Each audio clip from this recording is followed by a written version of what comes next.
का विषय है घरेलू हिंसा, महिलाओं व बच्चों के विरुद्ध घरेलू हिंसा व न्यायिक प्रावधान। वर्तमान आधुनिक युग के अंतर्गत एक प्रमुख समस्या के रूप में उभरकर सामने आई है घरेलू हिंसा। जबकि आज के जिस साक्षरता का स्तर साक्षरता का स्वरूप जो इस स्तर से बढ़ रहा है, युवा वर्ग में आपस में घरेलू हिंसा एक मूल समस्या के रूप में निकलकर सामने आई है। प्रारंभिक समाज से ही लेकर हमारे समाज में स्त्री को दोयम दर्जे का माना जाता है। भारतीय समाज एक पुरुष प्रधान समाज है, जहाँ पर समस्त अधिकार, कर्तव्य, स्वतंत्रता केवल पुरुषों को दी गई है।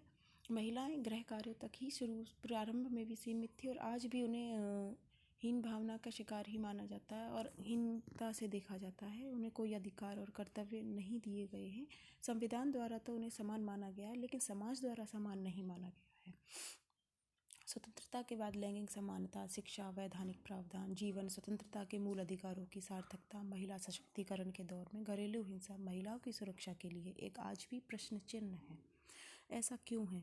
दहेज को लेकर नारी को जला देना या हत्या करना आज के युग की सबसे बड़ी त्रासदी माना जा सकता है। सतीत्व के नाम पर इस देश में 18वीं शताब्दी में महिलाओं को जबरन जिंदा जला दिया जाता था, उनके पति की मृत्यु के साथ, उनके शव के साथ। इस प्रकार महिलाओं का उत्पीड़न, शोषण, उनके साथ मारपीट, गाली गलौज करना, उन्हें जला देना, शारीरिक या मानसिक रूप से प्रताड़ित करना घरेलू हिंसा की श्रेणी में आता है और इसमें महिलाओं को ही इसीलिए शामिल किया गया है। वैसे तो घरेलू हिंसा किसी के भी विरुद्ध हिंसा ही माना जाएगा, चाहे वह पुरुष, महिला या बच्चे, वृद्ध, कोई भी हो। घरेलू हिंसा में सभी लोगों को शामिल किया गया है, लेकिन यहाँ खास तौर पर महिलाओं के विरुद्ध इसलिए कहा जाता है क्योंकि हमारे देश में आधी आबादी जो है महिलाओं की, वह प्रारंभ से ही शोषण और दमन का शिकार है। उसे हीन भावना, हमेशा दूसरा ही दर्जा दिया गया। इसलिए घरेलू हिंसा के नाम से सबसे पहले महिलाओं के विरुद्ध उत्पीड़न, हिंसा, त्रासदी आदि के बारे में ही दिमाग में ख्याल आता है।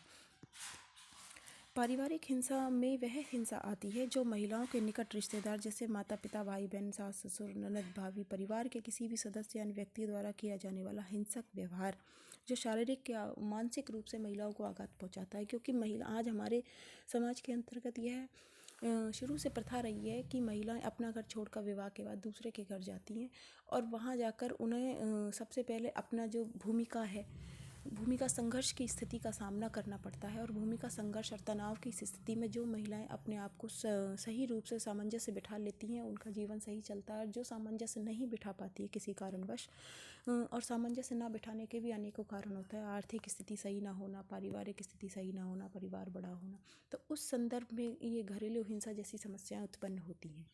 पारिवारिक झगड़े, कलह के लिए शुरू हो जाते हैं। वैसे तो हिंसा, महिलाओं के विरुद्ध हिंसा को 3 भागों में विभक्त किया जा सकता है: आपराधिक हिंसा, घरेलू हिंसा और सामाजिक हिंसा। आपराधिक हिंसा में बलात्कार और अपहरण जैसी हिंसा शामिल होती है। घरेलू हिंसा में दहेज, मृत्यु, लैंगिक दुर्व्यवहार, पत्नी को पीटना इत्यादि संबंधी। और सामाजिक हिंसा में पत्नी एवं पुत्र वधू को भ्रूण हत्या, ये सामाजिक हिंसा है सबसे बड़ी। कन्या भ्रूण हत्या, विधवाओं को सती होने के लिए विवश करना, दहेज के लिए परेशान करना, तो ये सामाजिक हिंसा के अंतर्गत आती हैं।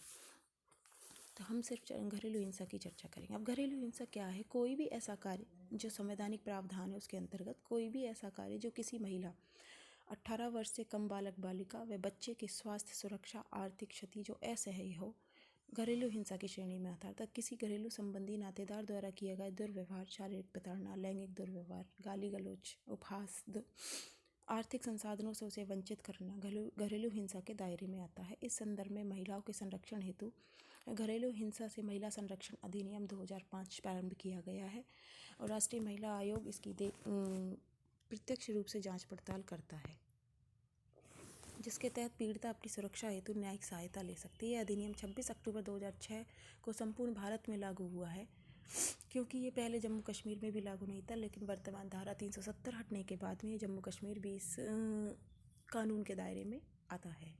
सारे कानून, जितने भी भारतीय समाज के अंतर्गत संविधान जो प्रावधान है, कानून है, वो सभी जम्मू कश्मीर पर भी लागू होते हैं। घरेलू हिंसा अधिनियम 2005 की पृष्ठभूमि क्या है? इस अधिनियम से पहले विवाहित महिला को परिवार द्वारा मानसिक व शारीरिक प्रताड़ना देने पर आईपीसी की धारा 498 के तहत शिकायत का प्रावधान था। दहेज निषेध अधिनियम 1961 में वर्ष 1983 के संशोधन के बाद में 498 के को जोड़ दिया गया था। यह गैर जमानती धारा है जिसके तहत प्रतिवादी पीड़िता को भरण पोषण व निवास सुविधा के लिए बाध्य नहीं है, जबकि घरेलू हिंसा में प्रतिवादी की गिरफ्तारी नहीं होती है बल्कि वे पीड़ित को भरण पोषण व निवास या अस्थायी संरक्षण देने के लिए बाध्य होता है।